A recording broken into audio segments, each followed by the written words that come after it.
Stephen, you've done a bit of DIY, and it seems to basically have come out fine. However, in the process, you've left a horrible trail of destruction and debris in your wake. I think you'd best clean it up.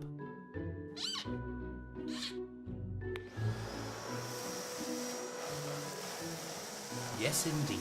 While DIY of any real complexity is utterly beyond our Stephen, the Kärcher tough vac is more than equal to the task of cleaning up after him.